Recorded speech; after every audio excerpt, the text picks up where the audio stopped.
नमस्कार, आप देख रहे हैं फ्रंटलाइन 24। मैं ज्योति आपके साथ। अलीनगर विधानसभा क्षेत्र जहां से मैथिली ठाकुर जो कि मिथिलांचल की स्वर कोकिला हैं, उन्होंने पहली बार जीत दर्ज की है। कैसे हार गए राजद प्रत्याशी विनोद मिश्र, आइए इन्हीं सब विषयों पर चर्चा करते हैं। हमारे साथ जुड़े हुए हैं हमारे वरिष्ठ पत्रकार श्याम जी। नमस्कार सर। नमस्कार। अलीनगर विधानसभा जो है दरभंगा जिला का एक विधानसभा है अलीनगर। गत विधानसभा चुनाव में यह सीट सबसे हॉट सीट माना जाता था। हॉट सीट इसलिए माना जा रहा था कि अचानक 25 वर्षीय युवा चेहरा और मिथिलांचल की गौरव, संगीत के क्षेत्र में देश विदेश में ख्याति प्राप्त करने वाली मैथिली ठाकुर को अचानक वहाँ से टिकट दिया गया। अच्छा। चर्चा हो रही थी जब मैथिली ठाकुर के चुनाव की लड़ने की चर्चा हुई तो पहले बेनीपट्टी से हो रहा था कि बेनीपट्टी उनका घर है, उरेन गांव उनका घर है। तो हुआ कि जो बेनीपट्टी से वो इच्छा जाहिर की थी, जैसा कहा जा रहा है कि हम बेनीपट्टी से अपने जो हमारा क्षेत्र है जहाँ मेरा जन्म स्थान है वहाँ से चुनाव टिकट अगर मिलता तो मेरे लिए बेहतर होता। लेकिन बेनीपट्टी से नहीं, उन्हें मिला कहाँ से, तो अलीनगर, दरभंगा के अलीनगर से, जिसे मैथिली अपना ननिहाल कहती है। जी सर। कि मेरा ननिहाल है अलीनगर। वहाँ से उन्हें टिकट मिला और चुनाव में इतनी कड़ी टक्कर हुई। राजद के प्रत्याशी थे विनोद मिश्र। विनोद मिश्र इससे पहले भी चुनाव लड़े थे, अच्छे पहचान वाले हैं, शिक्षाविद हैं। शिक्षा के क्षेत्र में अलीनगर में अलख जगा रहे हैं बरसों बरस से। अच्छी छवि है उनकी, जाने माने चेहरा थे।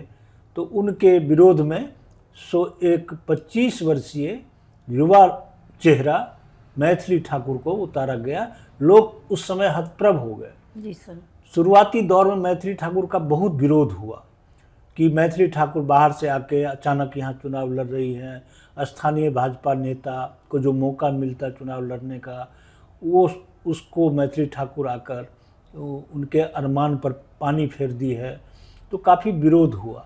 लेकिन धीरे धीरे सप्ताह दिन 10 दिन आते आते यह मामला थोड़ा शांत हुआ और लोग माने मैथिली ठाकुर के पक्ष में भी आने लगे। बड़े बड़े नेता, चाहे वो अमित शाह हो, नित्यानंद राय हो, संजय झा हो, नीतीश कुमार हो, सारे के सारे नेता मैथिली ठाकुर को जीत दिलाने के लिए अलीनगर क्षेत्र में पहुँचे थे चुनाव के दौरान। और उधर विनोद मिश्र के साथ ये परेशानी हुई कि करीब 10 दिन 15 दिन तक ये चर्चा हो रही थी कि अलीनगर से विनोद मिश्र को टिकट मिल गया। फिर चर्चा होती कि नहीं मिला। वो पटना जाते आते रह गए, लेकिन अंत तक उन्हें टिकट नहीं मिल पाया था। अच्छा। जिस दिन नामांकन की आखिरी दिन था, आखिरी तिथि थी, उस दिन जाकर 7 बजे में उन्हें सिंबल मिला। भागे भागे किसी तरह नामांकन किए तो उनके पास समय भी कम था। परेशानी बहुत हुई उनको। टिकट मैंने नामांकन से पहले दौड़ धूप में वो लग गए, संगठित नहीं कर पाए अपने कार्यकर्ताओं को, जैसा कि वो बोल भी रहे हैं, मान भी रहे हैं। और जिस अंदाज से उनको चुनाव लड़ना चाहिए वो नहीं लड़ पाए। मैथिली ठाकुर शुरू से ही लग गई और कई तरह के सवाल उठते रहे चुनाव के दौरान। तरह तरह की भ्रांतियां, तरह तरह की अफवाहें, तरह तरह की बातें। तो इसमें हम ये कह सकते हैं कि चुनाव के दौरान विभिन्न तरह के राजनीतिक खेल हुए अलीनगर विधानसभा। बिल्कुल बिल्कुल, बहुत ज़्यादा खेल हुए। मैंने बहुत तरह का, मैथिली ठाकुर को हराने के लिए भी एक टीम काम कर रही थी। कुछ लोग जहाँ तहाँ से आकर मैथिली ठाकुर को मैंने परेशान किया जा रहा था। लेकिन मैथिली कम उम्र में ही इतना धैर्य रखकर, जितना धैर्य रखकर वो अकेले चुनाव मैदान में गांव-गांव जाने लगी, वो एक काबिल तारीफ है। बहुत ही संजीदगी से उन्होंने कभी कोई भाषा का भी गुस्सा में या कोई इजहार नहीं किया। और धीरे धीरे मैथिली जो काफ़ी कमज़ोर दिख रही थी शुरुआती दौर में अलीनगर में, वो धीरे धीरे स्थिति को माने बेहतर करती चली गई और वहाँ कांटे की लड़ाई हुई, विनोद मिश्र वर्सेस मैथिली ठाकुर, दोनों के बीच में दोनों ब्राह्मण प्रत्याशी थे।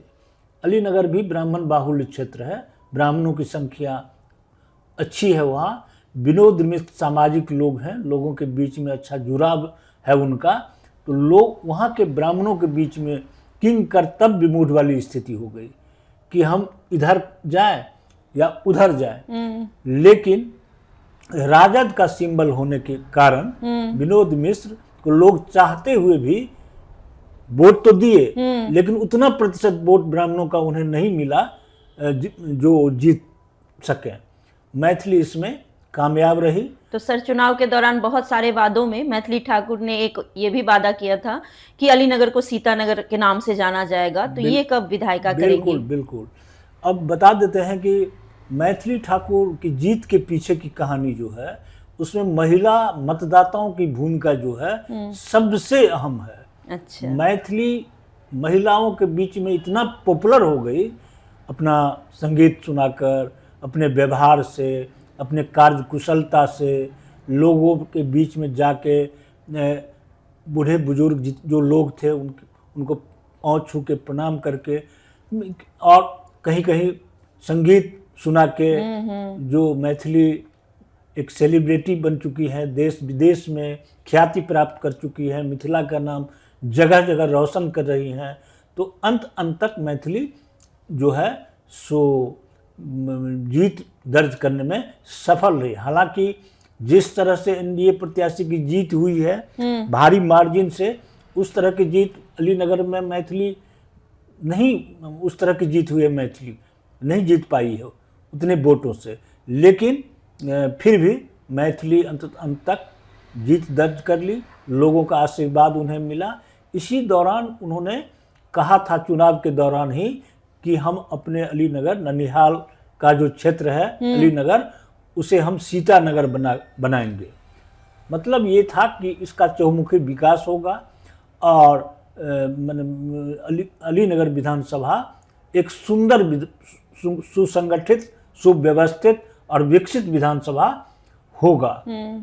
तो ये उन्होंने वादा किया था, लोगों ने भरोसा भी किया उनके ऊपर और वो जीत भी दर्ज की, काफ़ी खुश नज़र आ रही थी। 25 वर्ष की उम्र जो है विधानसभा चुनाव लड़ने के लिए आवश्यक है। जी सर। मैथिली ठाकुर 25 वर्ष उम्र पूर्ण की ही थी और उन्हें टिकट मिल गया। भाजपा ने बड़ा दांव खेला था। और अलीनगर का ये है इतिहास कि इससे पहले 2020 में मिश्री लाल यादव वहाँ से भाजपा के प्रत्याशी थे। अच्छा। भाजपा के प्रत्याशी नहीं थे, वो वीआईपी के प्रत्याशी बन के चुनाव लड़े थे, जो गठबंधन में था वीआईपी, लेकिन वो पाला बदल के भाजपा में चले गए। ढुलमुल नीति रही उनकी 5 वर्षों में। जी सर। भाजपा से थोड़ा सा मोह उनका भंग हो रहा था, राजद के तरफ ज़्यादा वो मुखातिब थे, आना जाना लगा। उनके ऊपर कई तरह के आरोप लोग लगा रहे थे कि मिश्री लाल यादव आरजेडी में जाएंगे। नतीजा हुआ कि मिश्री लाल यादव न इधर के रहे न उधर के, बीच में इस सीट को जीतने का संकल्पित थी भाजपा कि हर हाल में अलीनगर को जीतना है। जी सर। तो उन्होंने एक सेलिब्रिटी को, मिथिला की बेटी को अलीनगर से उतार कर दांव खेल दिया।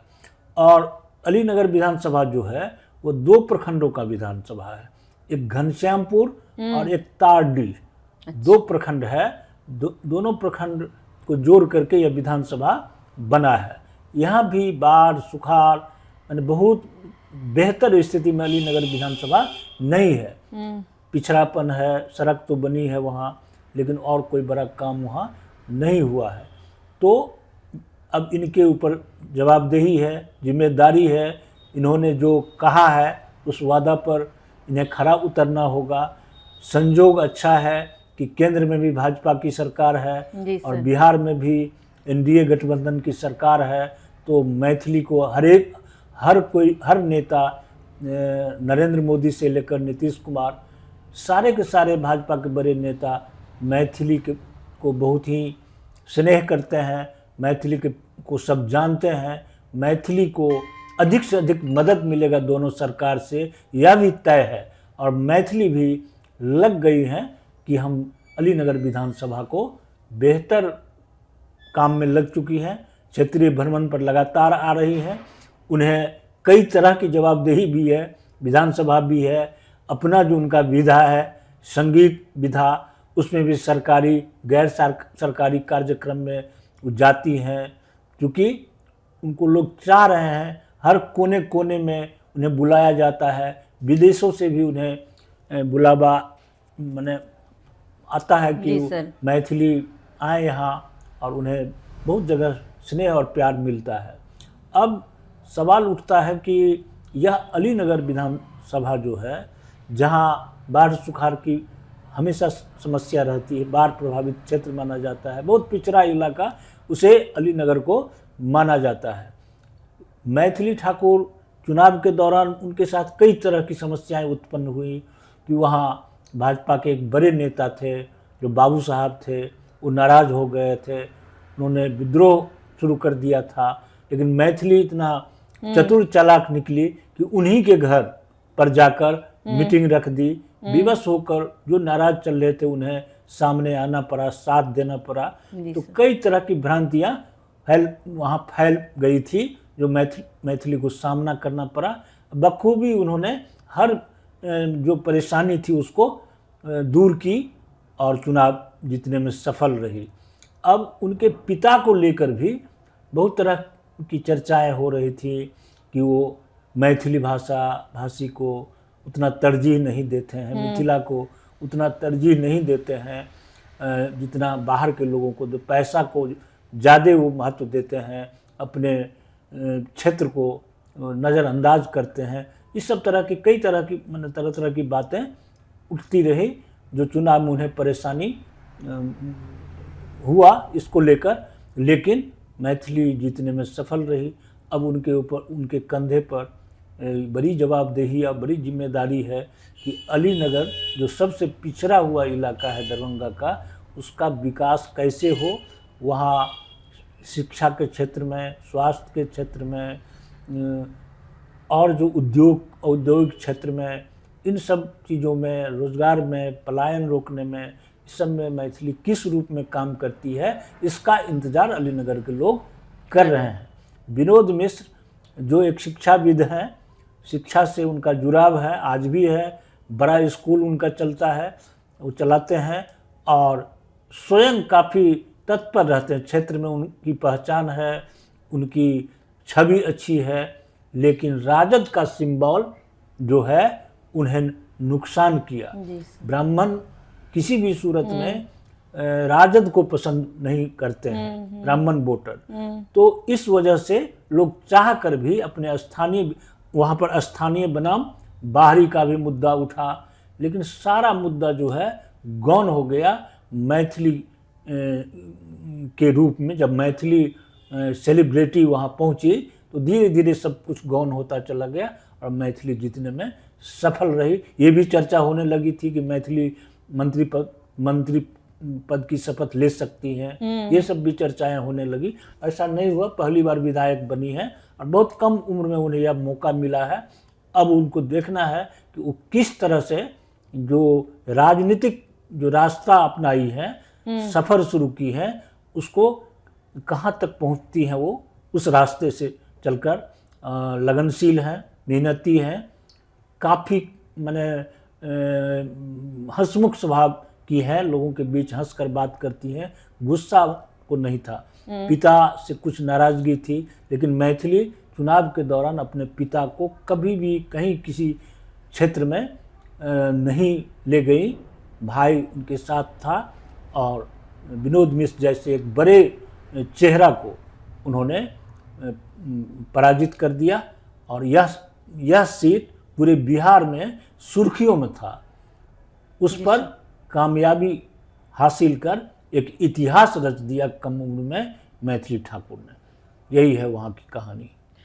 शुक्रिया सर, बहुत बहुत शाबाशी मिथिलांचल की बेटी स्वर्ण कोकिला मैथिली ठाकुर को, जिन्होंने बहुत ही कम उम्र में इतिहास रच दिया है और इस राजनीतिक विधा में भी उनका स्वागत है। और भी नए क्षेत्र के साथ हम उपस्थित होंगे। धन्यवाद।